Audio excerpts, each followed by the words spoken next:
Vous rappeliez-vous de quoi nous parlions la semaine dernière? Des signes. Ce qu'il faut savoir, c'est que tous ces signes sont accomplis, ou en train de s'accomplir, ou en train de finir de s'accomplir.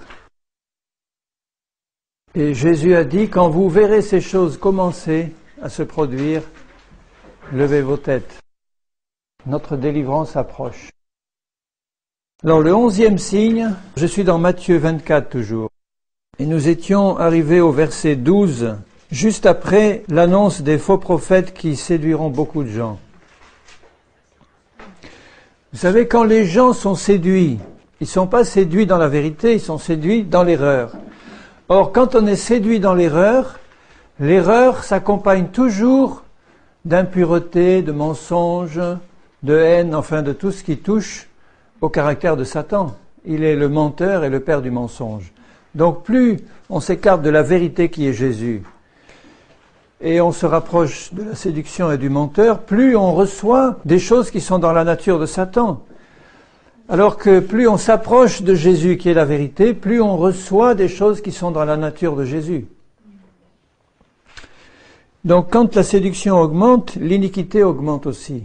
Ça va avec. On ne peut pas espérer que la sainteté va grandir quand la séduction augmente. La sainteté grandit dans la vie de ceux qui sont restés fidèles et dans la foi. Au verset 12, le 11e signe dit « Parce que l'iniquité se sera accrue, l'amour du plus grand nombre se refroidira. » C'est un des signes marquants de la fin des temps. Le péché grandit quand vous avez les yeux ouverts autour de vous, vous voyez. Le péché grandit. Certains me disent « Oh, mais ça a toujours été comme ça, du temps des Romains, c'était pareil. » Mais Jésus dit « L'iniquité grandira. » C'est vrai que le péché a toujours existé. Mais dans la fin des temps, ça prend des proportions telles que même les enfants de Dieu, petit à petit, deviennent presque insensibles au fait que le péché grandit. On se laisse insensibiliser par l'accroissement du péché.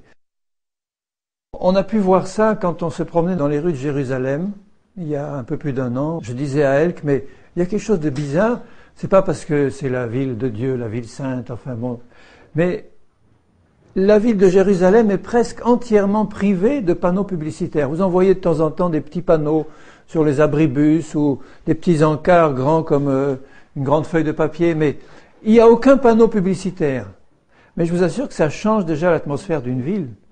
Quand vous voyez ces panneaux publicitaires qui constamment nous parlent de toutes les choses abominables avec des photos qu'on n'aurait jamais vues même en France chez nous il y a 20 ans, on prend de plus en plus de liberté, que ce soit à la radio, à la télé, surtout à la télévision, et dans tous les médias, dans les journaux, etc. Vous voyez de plus en plus le péché s'étaler sans aucune retenue, et les chrétiens être de plus en plus habitués à ça. Il n'y a plus cette révolte qu'on aurait pu avoir il y a 20 ans, la première fois que ces choses ont commencé à se manifester. Mais maintenant, ça se développe à une allure telle qu'on entre dans la prophétie du Seigneur. L'iniquité s'accroîtra et l'amour du plus grand nombre se refroidira. Quand l'iniquité augmente, l'amour se refroidit, l'amour du plus grand nombre. Il n'y a qu'une catégorie de personnes dans lesquelles l'amour va se réchauffer, c'est l'Église fidèle et l'Église véritable du Seigneur Jésus. Elle va être de plus en plus réchauffée par l'amour du Seigneur parce qu'elle est de plus en plus proche, elle se prépare à la venue de Jésus, elle a compris que nous sommes dans les temps, et puis de toute manière, elle sait que par amour pour le Seigneur, il faut toujours rester en communion avec lui, et se préparer, c'est le minimum que Jésus demande à ses enfants. Nous sommes prêts quand nous sommes au Seigneur. Nous sommes déjà prêts. Continuons à nous préparer davantage. Et ce qui caractérise aussi cette diminution de l'amour, alors dans l'Église, l'amour diminue aussi, puisque l'iniquité grandit aussi dans l'Église. L'Église est de plus en plus infiltrée par l'erreur, le mensonge, les séductions. Donc le péché grandit aussi dans l'Église, donc l'amour du plus grand nombre diminue. Où ça devient un amour sentimental et sans substance. Et ce qui contribue à faire diminuer l'amour dans l'Église, c'est que le message de la croix n'est plus prêché comme il devrait l'être. On parle d'expérience, on parle de sensations, on se réunit pour se faire du bien et recevoir des visitations d'en haut, jusqu'à ce que notre colonne vertébrale soit toute frissonnante et qu'on se retrouve par terre, mais rien de tout ça ne remplace le message de la croix.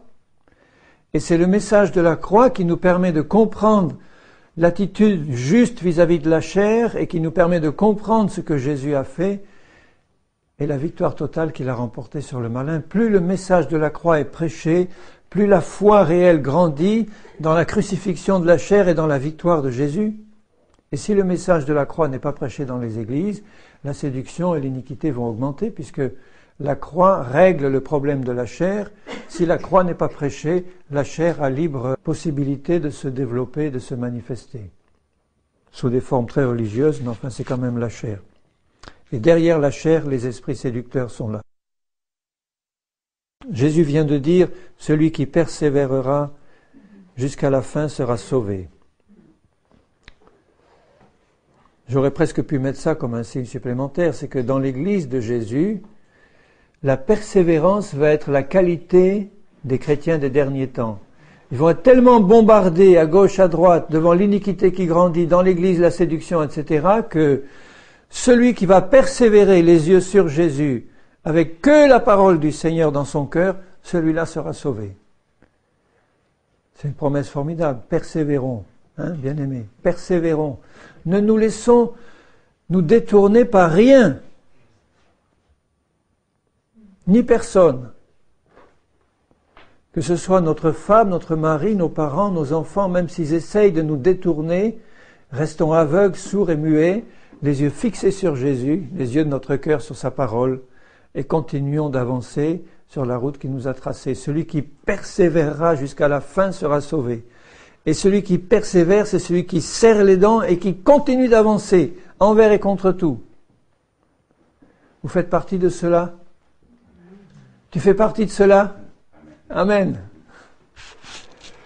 Il ne faut pas dire « Oh, j'espère ». Non, il faut dire « Oui, Seigneur, je veux faire partie de ceux qui vont persévérer jusqu'au bout. Et par ta grâce, j'en ferai partie. » En sachant qu'on a besoin de la grâce du Seigneur pour qu'il nous tienne debout. Maintenant, le 12e signe, c'est le verset d'après, 14. « Cette bonne nouvelle du royaume sera prêchée dans le monde entier pour servir de témoignage à toutes les nations, alors viendra la fin. » On y est maintenant. C'est la seule époque de l'histoire de l'humanité où la bonne nouvelle de l'Évangile est prêchée dans le monde entier. Par l'écrit, par la radio, par la télé, par tout ce que vous pouvez avoir comme moyen moderne à la disposition des gens, les cassettes, les tout. La bonne nouvelle est prêchée dans le monde entier, jusque dans les coins les plus reculés.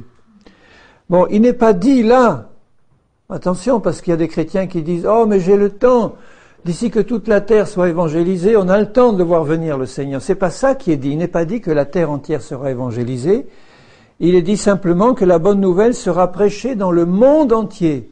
Ça veut dire que par des moyens qui sont les nôtres aujourd'hui, la bonne nouvelle est prêchée dans le monde entier. Ça ne veut pas dire que tous vont l'entendre, mais elle existe, elle est prêchée là. Elle est sur les ondes, elle est partout. La bonne nouvelle. Aujourd'hui, quelqu'un qui a un petit poste de radio au fin fond de l'Afrique peut ouvrir son poste de radio et entendre l'Évangile. Même chez nous. Une fois, j'étais à la gare Saint-Charles à 5 heures du matin, je débarquais d'un train pour aller plus loin, et puis il y avait le brouhaha qui commençait à se faire, les gens qui passaient. C'est toujours très actif, une gare comme ça. Et j'entendais, au fond de la gare, j'entendais un bruit très fort, une voix puissante. Je dis, qu'est-ce que c'est que ça? Je m'approche, puis je vois un clochard qui était là dans un coin, et puis il avait mis à fond Radio Luxembourg, ou Radio Monte-Carlo, enfin une radio, avec l'émission chrétienne, à fond dans la gare Saint-Charles. Il écoutait. Ah, j'étais réjoui, je disais, non seulement il l'écoute, mais il en fait profiter tout le monde. La bonne nouvelle du royaume sera prêchée dans le monde entier. Elle l'est.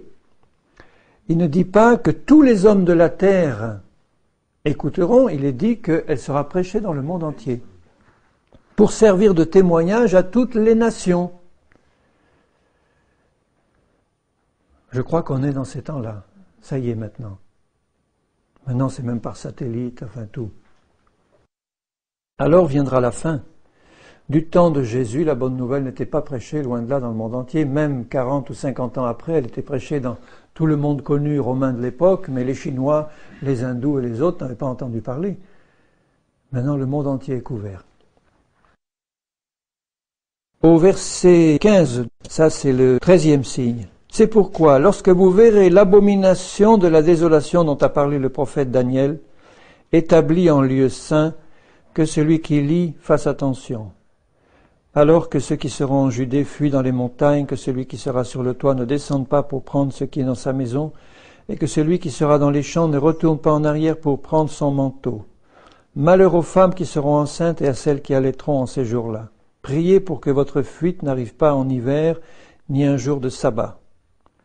Donc il ne parle pas de l'enlèvement, là, il parle de l'abomination, de la désolation dans le lieu saint. Et quand on revoit la prophétie du prophète Daniel, il parle bien dans cette prophétie de la fin des temps et qu'il y a un chef qui viendra et qui introduira l'abomination de la désolation dans le temple de Dieu, dans le lieu très saint. Donc l'annonce de Jésus fait référence à une prophétie antérieure qui elle-même couvrait de nombreux siècles et qui couvrait plusieurs occasions où le temple de Jérusalem a été profané et détruit. D'abord par Nebuchadnezzar, ensuite par Titus le Romain. Mais spirituellement parlant, le temple du Dieu vivant, c'est l'Église du Seigneur aujourd'hui. Aujourd'hui, nous sommes le temple du Dieu vivant. Il viendra un temps où le temple sera reconstruit et où l'Antichrist se présentera dans ce temple pour se faire passer pour Dieu et pour se faire adorer par la terre entière. Nous n'y sommes pas encore à celui-là. Hein. Mais l'abomination actuelle qui précède la venue du Seigneur concerne le temple saint que doit être l'Église du Seigneur Jésus. Et quand nous verrons l'abomination de la désolation dans le prophète Daniel, l'abomination, ça consistait à profaner le lieu saint.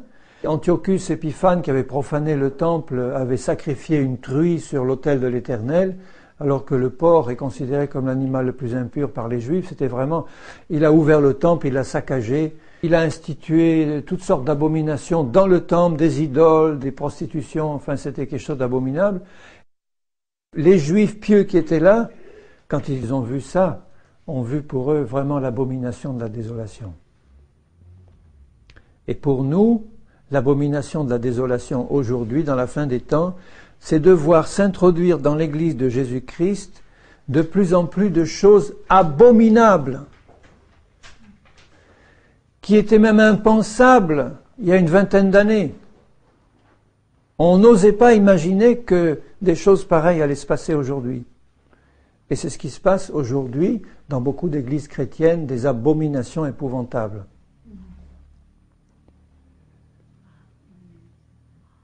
On va voir bientôt des choses encore pires se passer dans les églises au nom du Seigneur. On voit actuellement, j'ai vu des publicités pour des festivals soi-disant chrétiens, où vous aviez des danses en l'honneur de l'Éternel, et on voyait des femmes, sur la photo, on aurait dit qu'elles étaient nues, elles avaient un collant de la tête aux pieds. Vous voyez un peu le style dans les églises du Seigneur, pour louer l'Éternel, bien sûr. Des choses pires vont se passer au nom du Seigneur. Alors, quand l'abomination de la désolation, ça veut dire que même dans le lieu très saint, dans la présence même de l'Éternel, vont se passer des choses abominables.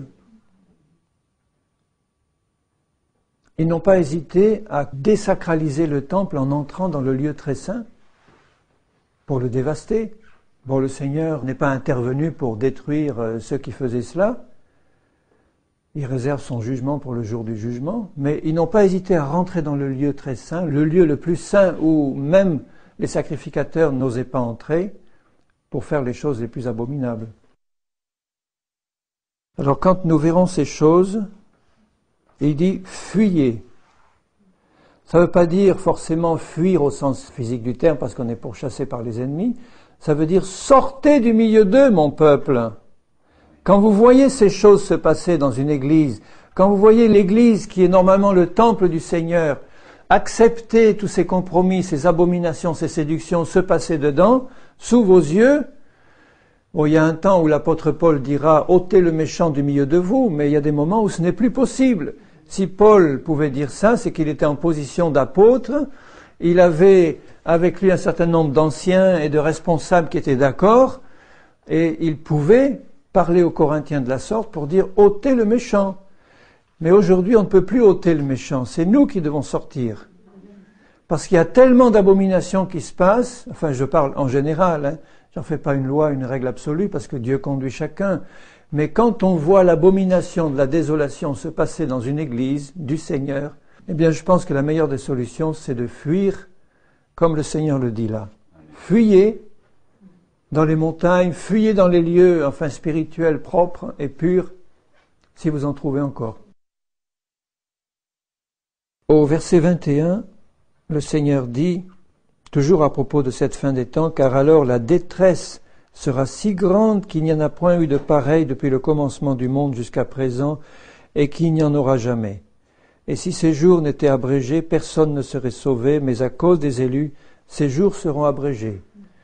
Là aussi, le Seigneur parle d'une période qui va précéder son retour, ou qui va suivre l'enlèvement, c'est-à-dire le retour définitif de Jésus sur la terre se fera en 2 temps, vous le savez, l'enlèvement de l'Église, 7 ans de tribulation, puis ensuite Jésus revient poser les pieds sur la terre avec son Église.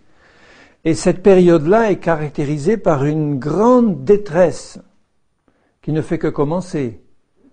Vous voyez ce qui se passe aux portes de l'Europe, au Kosovo maintenant?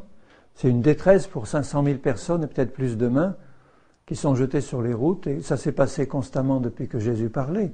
Mais ça se passe aujourd'hui maintenant, à une époque où on pourrait penser qu'avec le progrès moderne et tout ce que le monde peut avoir trouvé de technologie efficace, on aurait pu éviter ces choses-là. Mais le cœur de l'homme n'a pas changé. La détresse va grandir et elle sera si grande dans la fin des temps que si le Seigneur ne venait pas arrêter tout ça, et si le Seigneur n'enlevait pas d'abord son Église, puis ne revenait pas ensuite 7 ans après pour arrêter ce conflit mondial, plus personne ne serait sauvé. Donc une caractéristique de la fin, je mettrai ça comme 14e signe, c'est que la détresse va grandir. La détresse grandit.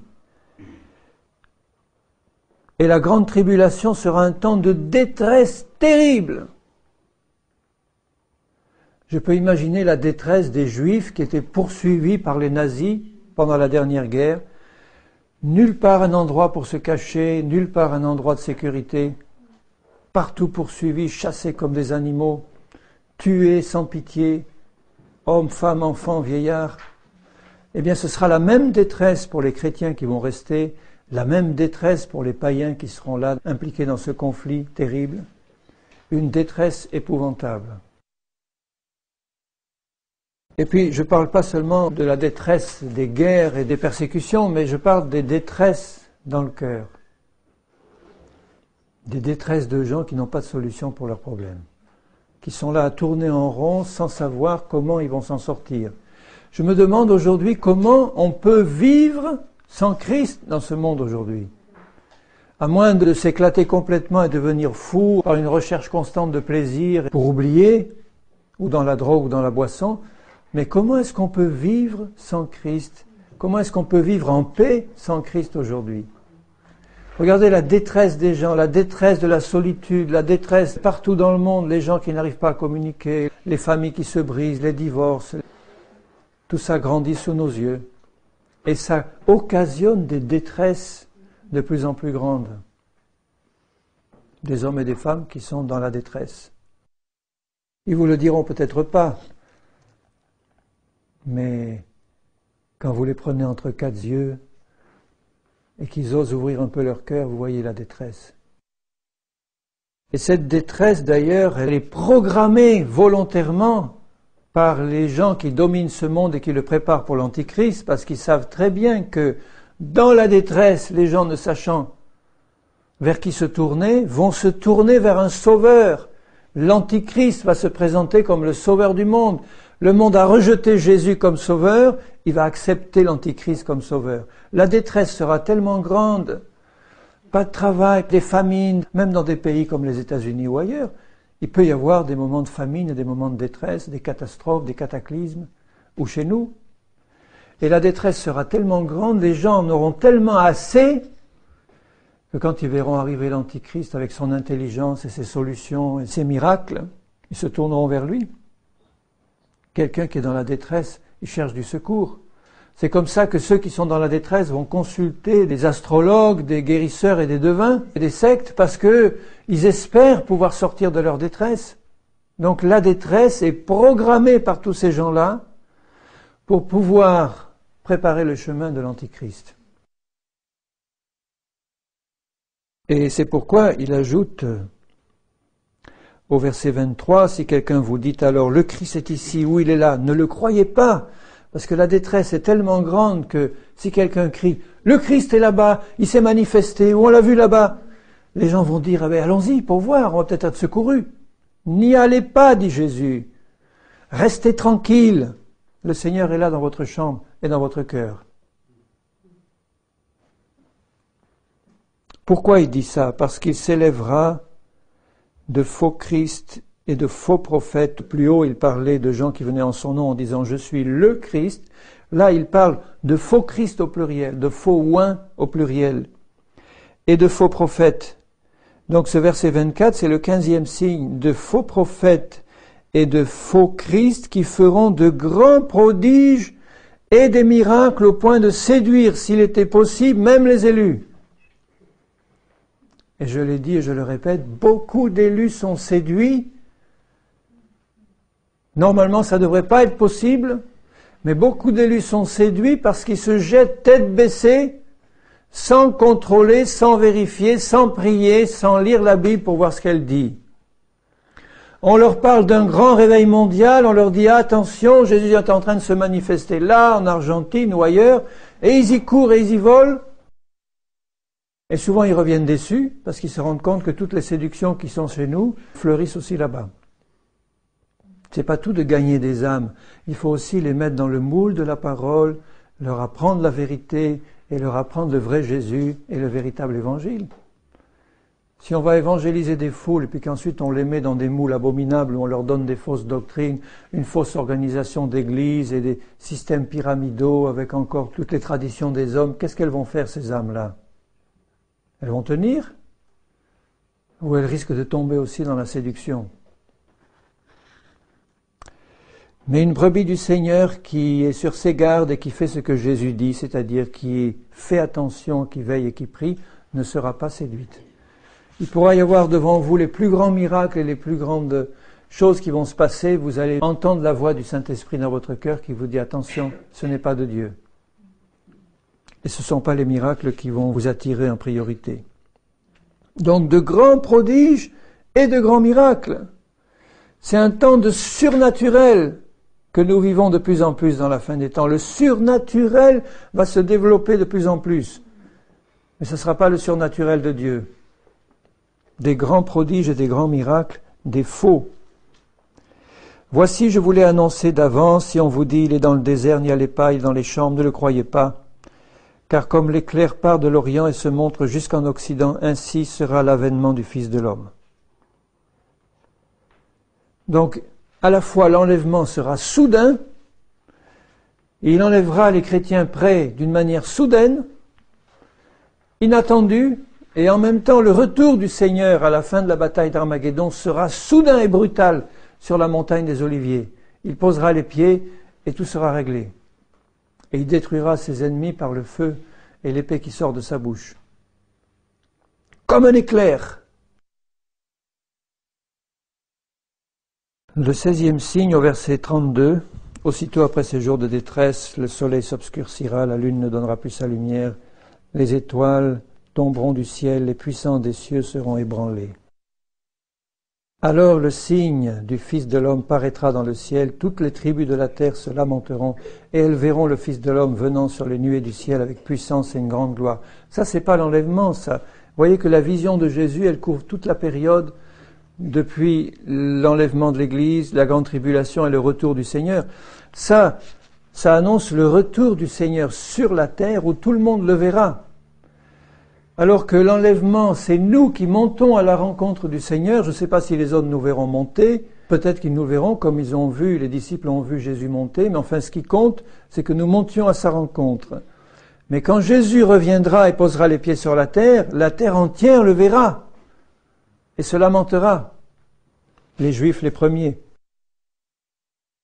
Il enverra ses anges avec la trompette retentissante, et ils rassembleront ses élus des 4 vents, depuis une extrémité des cieux jusqu'à l'autre. Je n'ai pas le temps d'en parler maintenant, mais vous avez d'abord les chrétiens qui sont enlevés. Au milieu de la grande tribulation, vous avez tous les martyrs de la tribulation qui ressuscitent et qui sont enlevés. Et à la fin de la grande tribulation, vous avez tous les saints des âges antérieurs, les saints qui étaient prêts, c'est-à-dire de l'Ancien Testament, etc., qui ressuscitent avec la venue de Jésus sur la terre pour passer avec lui la période de 1000 ans. Donc il n'y a pas qu'une résurrection, la résurrection des chrétiens, il y a aussi la résurrection des martyrs de la tribulation, et tous ceux qui ont été fidèles à la parole de Dieu et à la parole de Jésus, et notamment ceux qui sont morts martyrs dans tous les temps, vont aussi ressusciter à la fin de la tribulation pour régner avec Christ pendant 1000 ans. C'est dit dans Apocalypse 20. Donc tout ceci implique des anges qui sonnent la trompette retentissante, et nous partirons quand la trompette aussi va sonner. Mais la trompette va aussi sonner pendant la durée de l'Apocalypse. Et ces trompettes pour rassembler ces élus des 4 vents, depuis une extrémité des cieux jusqu'à l'autre. Instruisez-vous par une comparaison tirée du figuier. Dès que ses branches deviennent tendres et que les feuilles poussent, vous connaissez que l'été est proche. De même, quand vous verrez toutes ces choses, sachez que le Fils de l'homme est proche, à la porte. Donc là, je suis au 16e signe, au Matthieu 24, 32. Instruisez-vous par une comparaison tirée du figuier. Dès que ses branches deviennent tendres et que les feuilles poussent, vous connaissez que l'été est proche. Jésus voulait dire, dans un premier sens, que quand vous verrez tous ces signes se passer ou s'accélérer, vous savez qu'on est dans les temps que Jésus a annoncés comme étant ceux de son retour. C'est l'accélération et la généralisation de tous ces phénomènes qui montrent qu'on est dans les temps de la fin. Puis on verra les autres signes qui montrent qu'on y est vraiment. Donc si nous ouvrons les yeux, nous devons savoir que le retour du Seigneur est proche. Et il y a aussi un sens spirituel à cette prophétie, c'est que le figuier représente Israël. Dans la Bible, vous avez 3 plantes qui représentent Israël, la vigne, l'olivier et le figuier. Et le figuier qui devient tendre, c'est Israël qui se reconstitue à la fin des temps. Quand le figuier devient tendre et quand ses feuilles repoussent, vous voyez, le figuier d'Israël était un arbre sans feuilles, presque sec et mort aux yeux de l'extérieur de ceux qui le regardent, mais en 1948, le figuier repousse des feuilles, il reverdit. Les collines d'Israël sont en train de se repeupler de forêts et d'hommes. Des millions d'arbres sont plantés. Le climat d'Israël est en train de changer. Ce pays qui était un désert redevient un verger. Et le figuier d'Israël est en train de reverdir sous nos yeux, comme la vigne et l'olivier. Les Juifs reviennent de la terre entière. Sur les 15 millions de Juifs, il n'y en a que 5 actuellement en Israël. Il y en a encore 10 qui sont à l'extérieur. Il y en a encore plus en Amérique actuellement de Juifs que dans l'État d'Israël. Il y en a 700 000 en France. Vous vous rendez compte, la France est le 3e pays du monde pour le nombre de ces Juifs. Et ils sont en train d'être persuadés par le Seigneur de revenir en Israël pour faire reverdir le figuier. Ça ne veut pas dire qu'ils sont en train de reconnaître Jésus comme leur Messie en tant que nation. En tant qu'individu, il y en a beaucoup qui reconnaissent le Seigneur, mais en tant que nation, c'est pas encore le moment. C'est quand Jésus va revenir poser les pieds sur le mont des Oliviers et ils verront celui qu'ils ont percé.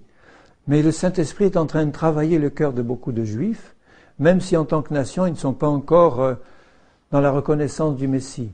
Ils sont en train de revenir en Israël, non pas pour constituer l'État théocratique et l'État dans l'obéissance du Seigneur, ils sont en train de revenir en Israël pour y être jugés par Dieu.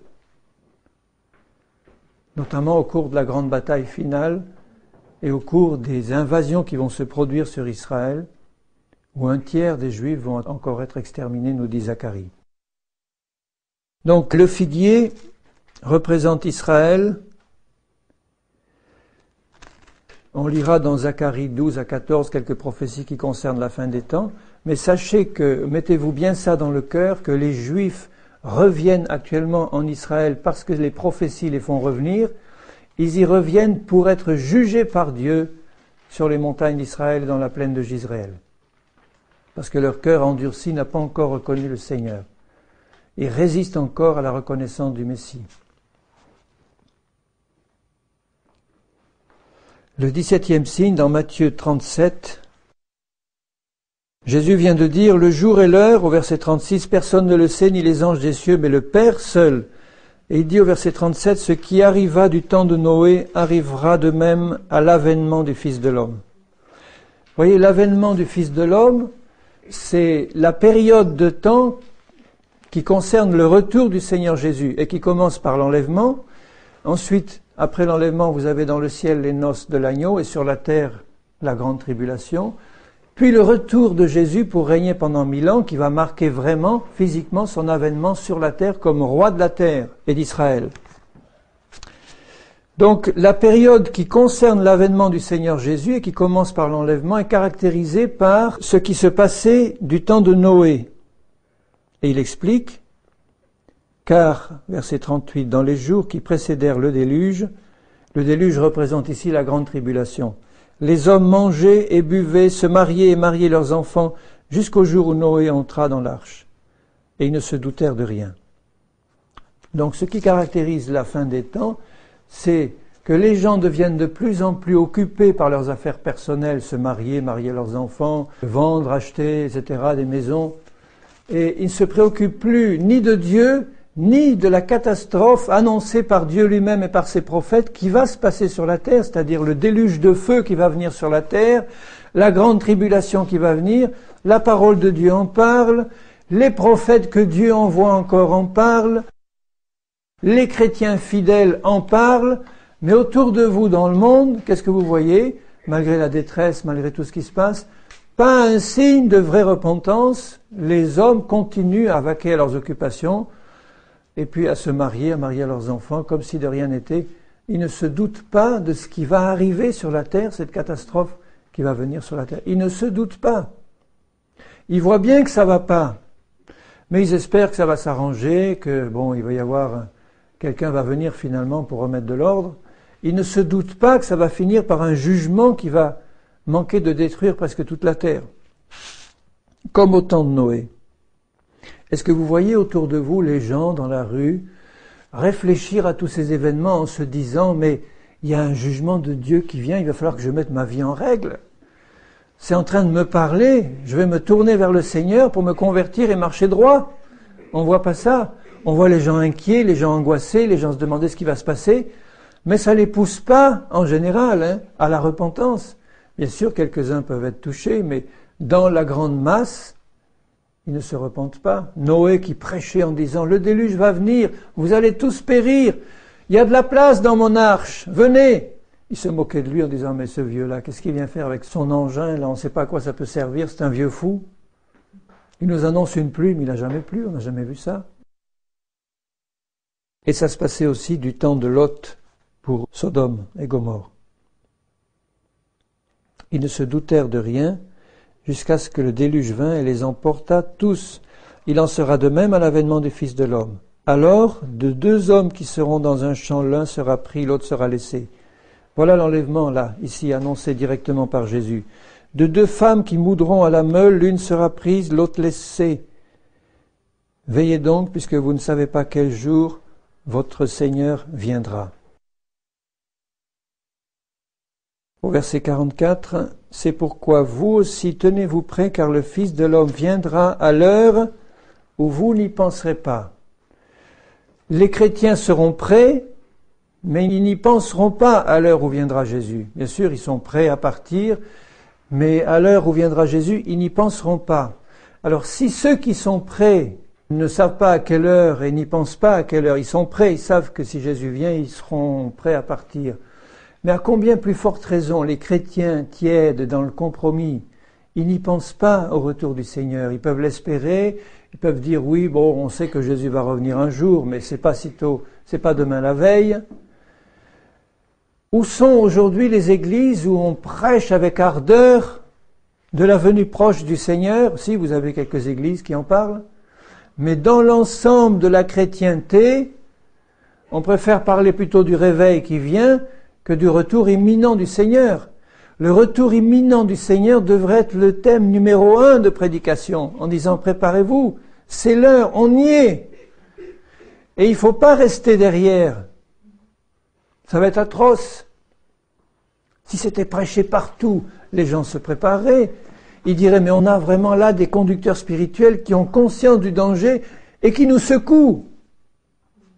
Au lieu de dire, ah, mais tout va bien, le réveil vient, c'est bien, le Seigneur est en train de visiter son peuple, des onctions descendent, et puis on est là, et la terre entière va être gagnée pour Christ. Alors il faut conquérir les villes, conquérir les pays pour Christ, et puis tout va aller bien. Et quand tout sera conquis pour Christ, eh bien on dira, Seigneur, tu peux venir maintenant, ça y est.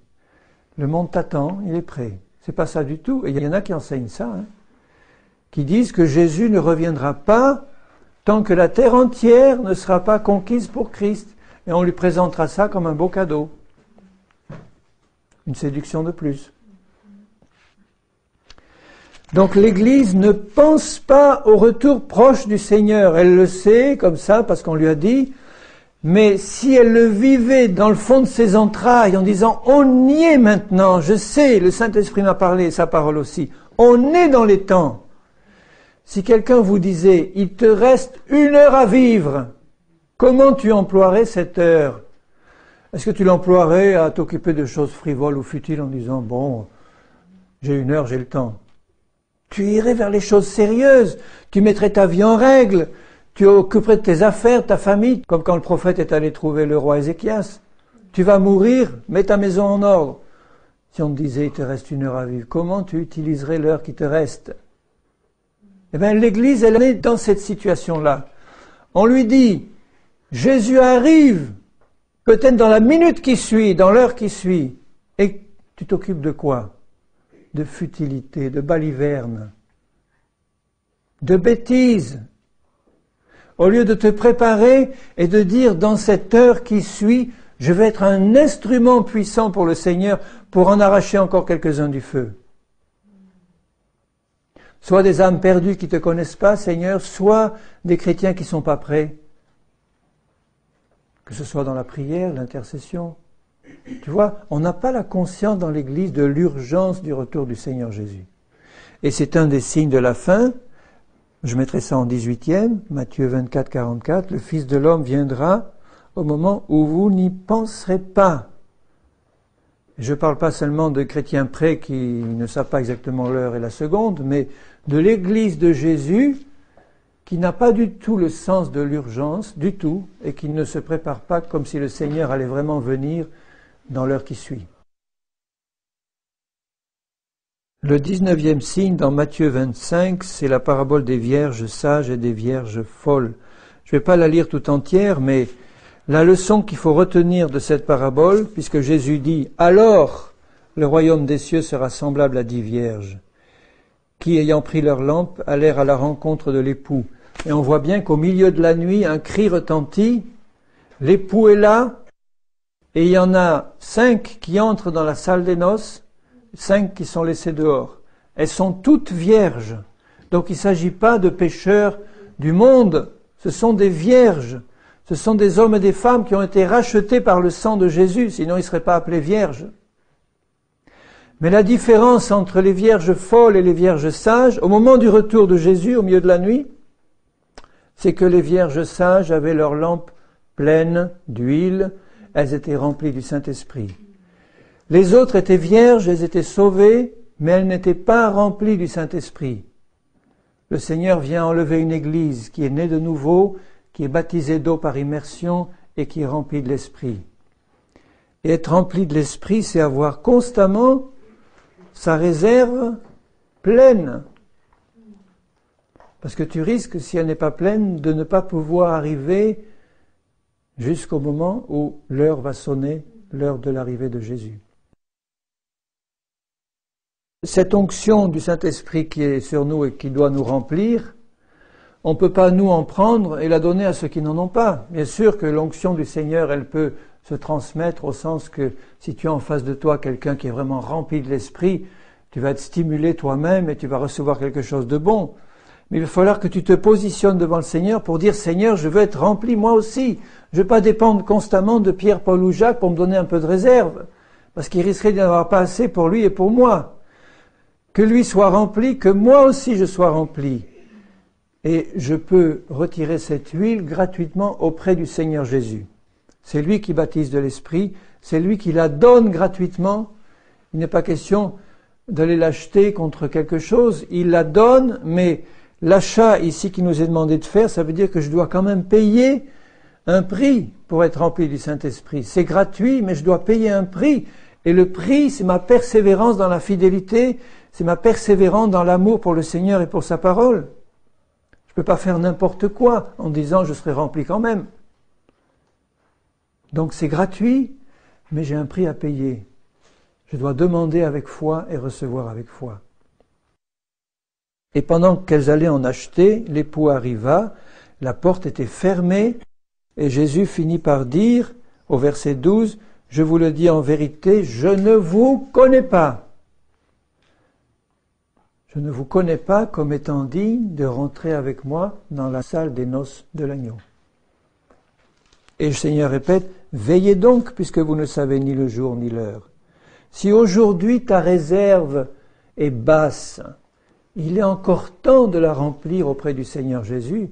Dire, Seigneur, je viens auprès de toi parce que je sens que ma réserve d'huile est basse.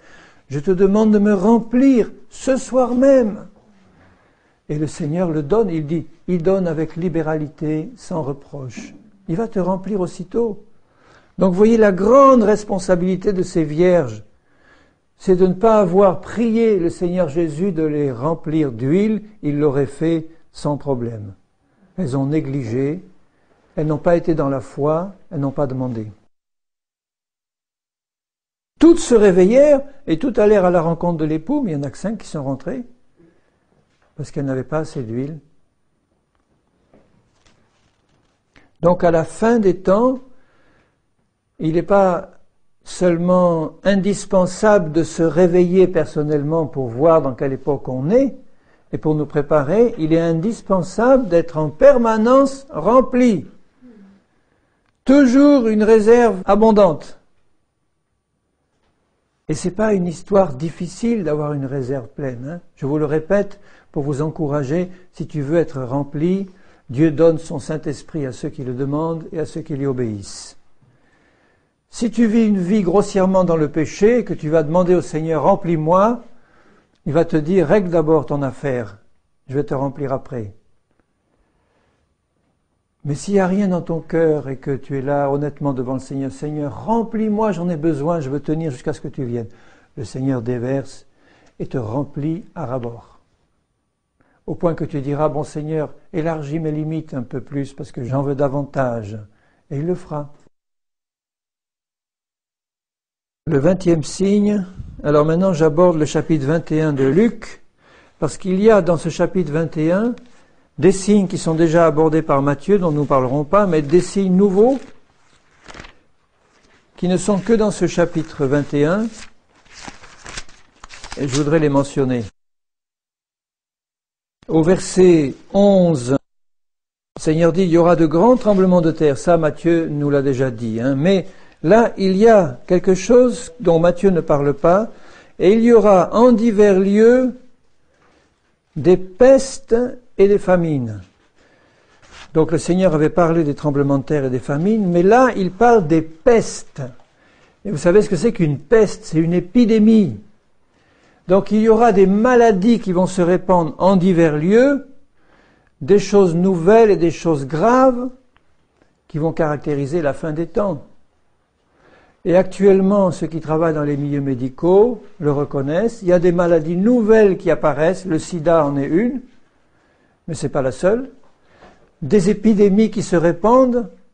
Il y a une résistance de plus en plus forte aux antibiotiques et aux médicaments, à tel point que certains médecins ou chercheurs se demandent s'ils vont pouvoir en trouver suffisamment pour pouvoir répondre aux nouveaux besoins, parce que les microbes s'adaptent. Et maintenant, ils résistent très bien aux antibiotiques connus.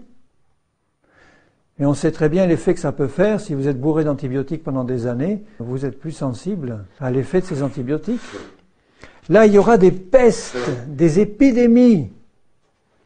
Le sida, c'en est une. Et vous voyez, l'épidémie de sida, comme elle touchait d'abord les homosexuels, les drogués, après c'était les hétérosexuels et par contact, mais c'était d'abord des milieux qui vivaient dans le péché et qui ont ouvert par ce péché la porte à une maladie que des hommes et des femmes qui vivaient dans la pureté n'ont jamais contactée.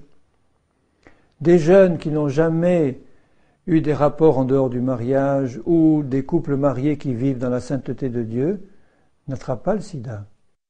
À part les injections dans les opérations dans les hôpitaux. Malheureusement, ça aussi c'est triste à voir. Que ceux qui vont se faire opérer dans les hôpitaux, on leur injecte du sang contaminé et puis ils se retrouvent avec une maladie sur le dos. Mais qu'est-ce qu'ils sont allés faire dans un hôpital pour se faire opérer, alors que Jésus est merveilleux pour guérir gratuitement par la foi? Eh oui. Mais c'est un des signes de la fin. Quand le Seigneur viendra, trouvera-t-il la foi sur la terre? Il n'en trouvera pas beaucoup. Au verset toujours 11 de Luc, encore un signe, il y aura des phénomènes terribles.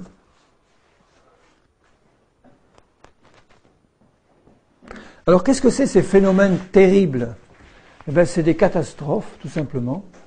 Genre tunnel du Mont Blanc, genre avalanche meurtrière. Vous ne trouvez pas qu'il y a une accélération de ce genre de catastrophes? Des phénomènes, et encore on en verra de plus terribles que ça, des phénomènes terribles se passer. J'insiste pas sur les détails, mais sachez que Jésus a annoncé ça, on va en voir de plus en plus. Et quand vous voyez ces choses, vous pouvez dire, eh bien, ça a été annoncé par le Seigneur. Au verset 11 toujours, donc c'est le 22e signe, et il y aura de grands signes dans le ciel. Alors ces grands signes dans le ciel peuvent toucher l'astronomie, des signes curieux qui se passent dans le ciel, peuvent toucher des choses qui ne se sont passées que dans notre époque actuelle, comme les soucoupes volantes par exemple. Les soucoupes volantes, c'est quelque chose qui caractérise le XXe siècle. On n'en voyait pas avant. Pourquoi on n'en voyait pas avant? Parce qu'on n'était pas dans la fin des temps. Or, les soucoupes volantes, ce sont des phénomènes réels. Ça a été étudié, prouvé par les militaires de la Terre entière qui ont des dossiers comme ça. Ce sont des phénomènes réels, mais il ne s'agit pas du tout d'extraterrestres, il s'agit de manifestations démoniaques. Il y a même des livres qui sont parus, dont j'ai eu des extraits par Internet ou autres, des auteurs américains qui étaient dans l'armée américaine et qui ont eu des rapports secrets avec des bases qui avaient reçu des soucoupes volantes et des soi-disant extraterrestres et qui commençaient à dévoiler ces secrets parce qu'ils n'en pouvaient plus de garder ça et qui montraient qu'il y avait vraiment des contacts secrets entre des hommes de certains niveaux et des êtres qui se faisaient passer pour des extraterrestres avec une technologie très avancée qui inquiétait beaucoup ces gens-là parce qu'ils se disaient si jamais ils se fâchent contre nous, on ne peut rien contre eux parce qu'ils sont trop développés au point de vue technologie. Mais en fait, ce sont des démons manifestés physiquement aux yeux des autres. Et puis ces grands signes dans le ciel, ça touche aussi à la météo, des grands signes dans le ciel. Vous ne trouvez pas que depuis quelques années, on bat toujours tous les records? C'est des records de sécheresse, c'est des records de pluie, c'est des records de chaud, des records de froid. Depuis quelques années, on n'entend parler que de ça. On n'a jamais vu ça. Des grands signes dans le ciel. Le 23e signe, ça aussi c'est fantastique. Au verset 20 de Luc, « Lorsque vous verrez Jérusalem investie par les armées, sachez alors que sa désolation est proche. » Jésus parlait de l'invasion de Jérusalem par les armées romaines qui allaient détruire le temple et la ville en l'an 70 après Jésus-Christ. Mais il poursuit, à la fin de ce passage, il dit au verset 24, « Ils tomberont sous le tranchant de l'épée, ils seront amenés captifs parmi toutes les nations. » C'est le cas, les Juifs ont été dispersés dans le monde entier. Et Jérusalem sera foulée aux pieds par les nations jusqu'à ce que les temps des nations soient accomplis, c'est-à-dire terminés. Les temps des nations, ça veut dire que depuis ce temps-là, depuis l'Empire romain, puis ensuite ça a été l'Empire grec orthodoxe de Constantinople, puis les Turcs et les Ottomans, Jérusalem a été constamment occupée par les nations. Même après l'indépendance d'Israël en 1948, ils ne contrôlaient pas la vieille ville de Jérusalem. C'est en 1967 que Jérusalem tout entière est redevenue la capitale des Juifs. Donc le temps des nations pour Jérusalem s'est terminé en 1967. Et même si les 42 autres signes avaient tous été réalisés il y a 1000 ans, il manquait encore celui-là. Là, il est accompli, c'est fait, 67. Il dit, Jérusalem sera foulée aux pieds par les nations. Ça veut dire que les nations, ce sont les États qui ne sont pas juifs, qui allaient conquérir Jérusalem et prendre possession de Jérusalem. Donc les Juifs n'avaient plus aucun droit sur Jérusalem. Et il fallait que les temps des nations finissent pour Jérusalem, c'est-à-dire que les Juifs reprennent le contrôle comme ils l'avaient avant. Et ça n'a jamais été le cas depuis 2000 ans. Or, en 1967, à la guerre des 6 jours, ils ont reconquis la vieille ville de Jérusalem et ils en ont fait la capitale unifiée, éternelle de l'État d'Israël. Ce n'est qu'en 67 que ça a été fait. Donc c'est un des signes de la fin qui n'était pas encore réalisé jusqu'en 1967. Au verset 25, c'est le 24e signe. Il y aura des signes dans le soleil, dans la lune et dans les étoiles. Tout à l'heure, il parlait des signes dans le ciel. Là, il précise le soleil, la lune et les étoiles. Le soleil et la lune font partie de notre système solaire. Les étoiles font partie des autres systèmes solaires. Alors, il annonce des signes qui concernent la fin des temps. La conquête de l'espace, c'est encore un autre signe dans le ciel. Quand vous avez des engins qui vont maintenant sur la Lune, sur Mars, et puis au-delà des confins du système solaire, ce sont des signes dans le ciel. C'est aujourd'hui seulement que ça se passe. Ils ne pouvaient même pas imaginer du temps de Jésus que ces choses-là allaient arriver. Mais aujourd'hui, on les voit, oh, c'est normal, c'est le progrès technique. Ce sont de grands signes dans le ciel. Ils sont en train d'assembler aujourd'hui, Russes, Américains, Français, tout confondu. Ils sont en train d'assembler une immense station spatiale internationale dans l'espace qui servira de base pour la conquête de Mars, etc. Ils sont en train de l'assembler à coups de boulons et de mécanos. C'est un grand signe dans le ciel. Les satellites, tout est contrôlé par les satellites. Ce sont des signes dans le ciel. À propos de la guerre du Kosovo, j'entendais hier à la radio un spécialiste dire, mais vous savez, les Américains, ils sont en train de tout surveiller avec un satellite. Ils ont là un satellite qui permet de lire le titre des journaux qui est en train de lire le soldat serbe, là, 3000 km plus bas. Des détails de 12 cm de large. On est contrôlé par tous ces gens-là qui nous surveillent. Ce sont des signes dans le ciel. Les signes sur la Lune, c'est les traces de pas de l'homme sur la Lune. Ça a été un signe de notre temps. Ça veut dire aussi que le Seigneur prévoit qu'il y aura un certain nombre de cataclysmes cosmiques qui vont se passer dans le Soleil, la Lune et les étoiles autour de nous. Je lisais une revue scientifique là, il y a quelque temps qui montrait qu'en observant avec leur super télescope là, Hubble dans l'espace une galaxie lointaine qui était à 15 milliards d'années, ils ont découvert et viennent de le découvrir maintenant que la théorie de la relativité générale d'Einstein était vraie puisqu'il y avait un aspect qui n'avait pas encore été prouvé. Ils ont réussi à le prouver maintenant. Et ils ont filmé en direct l'explosion d'une supernova énorme dans une galaxie qui avait 15 milliards d'années-lumière de là. Et on la voyait sur la photo. Une galaxie, c'est quelque chose d'énorme. La galaxie de la Terre, elle fait 100 000 années-lumière de diamètre. Vous voyez le temps que met la lumière, 300 000 km/s, elle met 100 000 ans à traverser notre galaxie. Eh bien, il y avait une galaxie lointaine où il y avait une étoile qui a explosé sous leurs yeux et la lumière de cette étoile a illuminé toute la galaxie pendant quelques heures. Et ils ont dit c'est la première fois qu'on observe ça directement sous nos yeux. Et si cette chose-là s'était passée dans notre galaxie, Une étoile qui explose à 80 000 années-lumière, ça veut dire que pendant quelques heures, on aurait eu 2 soleils dans l'espace de la même splendeur, ensemble côte à côte. Si cette chose-là se passait dans notre galaxie, vous vous rendez compte? Mais en tout cas, ces choses-là n'ont jamais été observées avant. On le voit aujourd'hui. Les moyens permettent de le voir. Et au verset 25, alors ça c'est un signe qui est vraiment particulier. Tout à l'heure il parlait de détresse. Au verset 25, 25e signe, sur la terre, il y aura de l'angoisse chez les nations qui ne sauront que faire au bruit de la mer et des flots, les hommes rendant l'âme de terreur dans l'attente de ce qui surviendra sur la terre. Donc d'abord l'angoisse.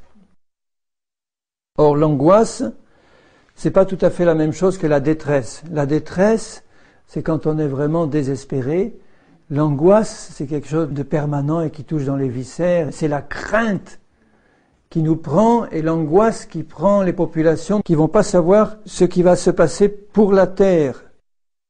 Alors si je vous disais que l'angoisse est un sentiment très répandu aujourd'hui dans les populations du monde entier, surtout dans nos milieux occidentaux, vous seriez étonnés. Aujourd'hui, la France est le premier pays mondial pour la consommation de médicaments anti-angoisse. Premier pays mondial, bien avant les États-Unis, l'Allemagne, 3 fois plus qu'en Angleterre. On a un record mondial. Et pourtant, aux yeux du monde entier, la France est considérée comme un des pays où il fait le mieux vivre. On est bien en France, on mange bien, un pays équilibré, etc.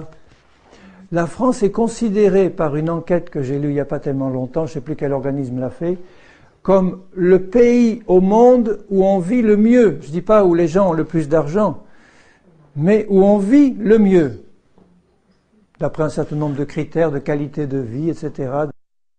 Alors le pays qui est considéré comme celui où on vit le mieux a un record mondial de médicaments anti-angoisse. Vous trouvez ça normal ?